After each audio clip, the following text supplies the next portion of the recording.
how do you send connection requests to somebody on LinkedIn without spamming them, without jumping into a sales message, and getting a genuine connection?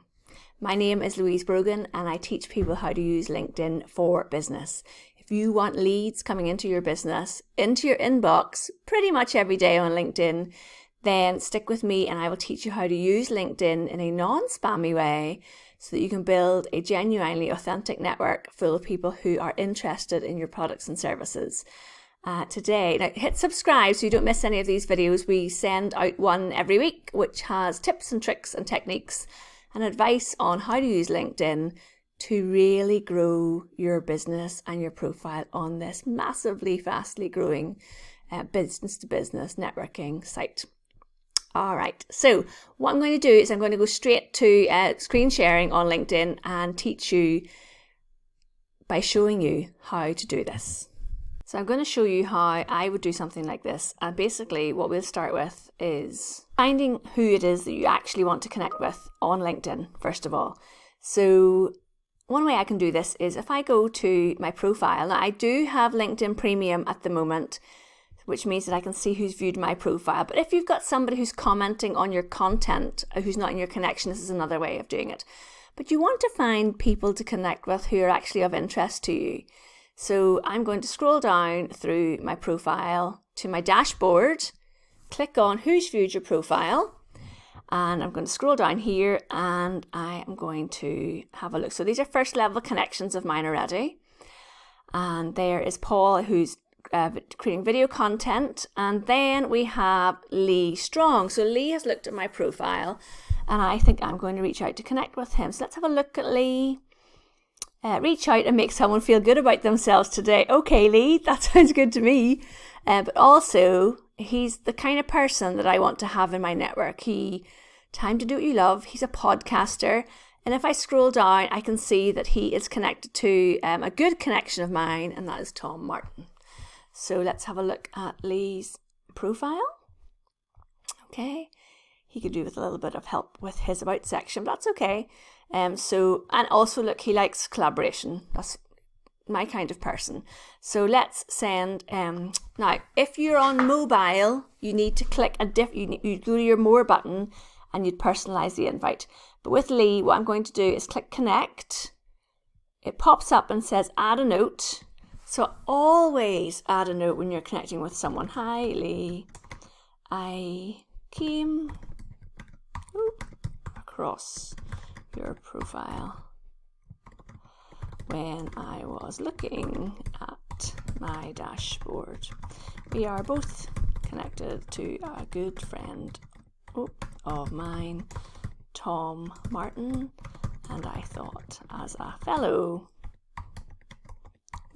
podcaster it would be good to add you to my network. Louise, that's it.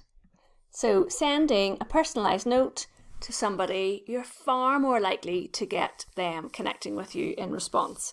And now I'm going to go and look at some connection requests that I have been sent by people, and I'm going to show you what not to do.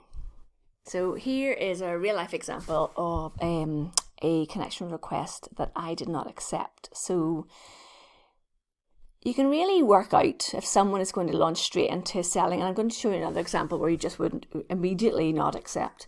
But this connection request has come through, and it says, "Hope you're doing well at linking in with Louise and having fun while staying safe." I mean, that's absolutely fine.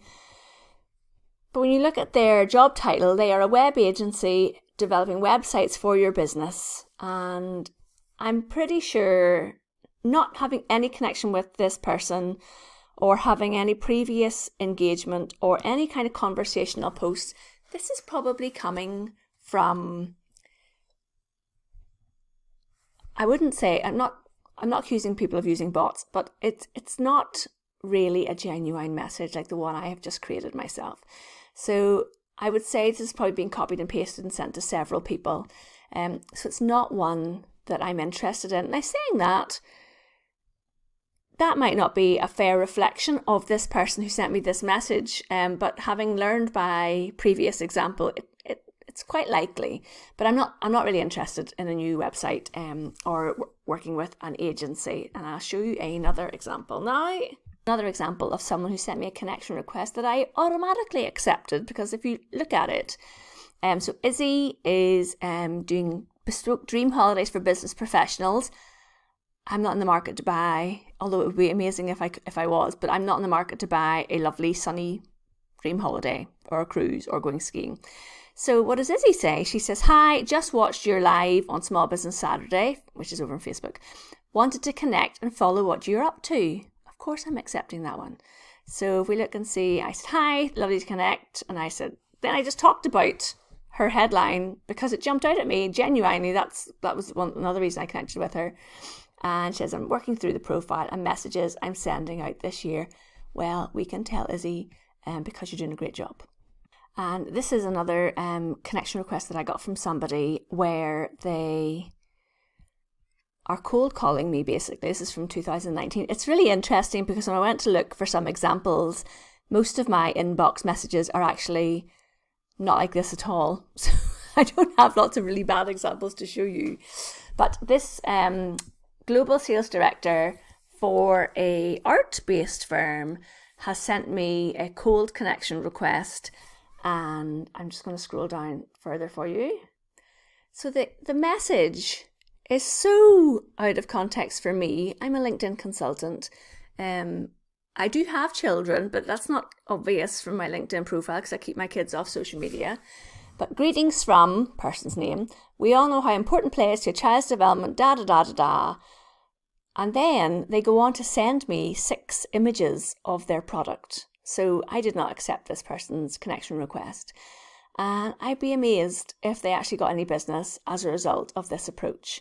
So if you choose the initial ways that I've shared, where you are connecting with somebody over a common theme or bond, or you've connected with them because you're interested in what it is that they're doing, or what their business is, you're going to have far more success on LinkedIn as a result.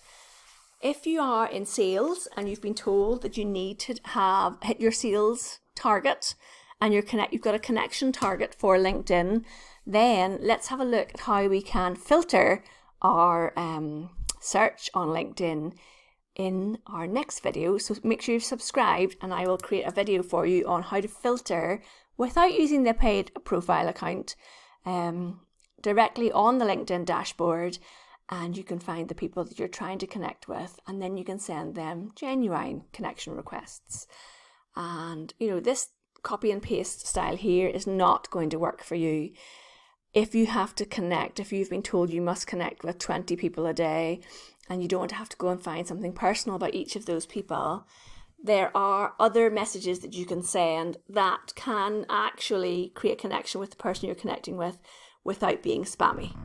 Here's a perfect example. So Vishant, sorry if I'm not pronouncing your name right, is working in channel marketing, affiliate marketing, partnerships and outreach. Okay, not normally the kind of person I connect with. But he sent me this message. He said, "Hi Louise, I spotted you and people you may know. LinkedIn must be getting something right. I'd love to join your network and welcome you to mine." And I said, "Thank you. Yes, okay." And then he said, "My pleasure." He hasn't sent me anything since. That was the 7th of January and it's now the 28th of January. So 3 weeks later, no spammy messages from Vishant. He is now in my network. I'm in his. And if we're sharing content that each other is interested in, then that's a win-win all around. So you don't need to be spamming your network in order to build connections with people that could be your target audience, or may have people who are in their network who can become your customers and clients.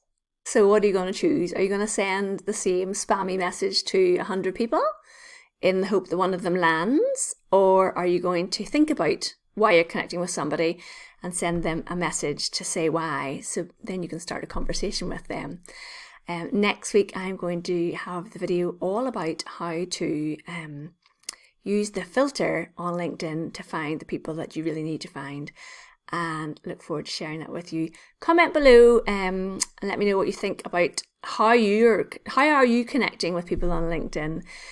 We have inside my membership, we have monthly calls answering Q&A, and you're very welcome to come and join us, LinkedIn Learners Lab, or if you'd like a little bit more one-to-one support, then reach out. I am working directly with organizations, companies who have sales teams who really need to get up to scratch on LinkedIn for 2021 and don't want to be left behind. So reach out if that sounds like you. And remember to hit that subscribe button, and keep in touch. See you on the next video.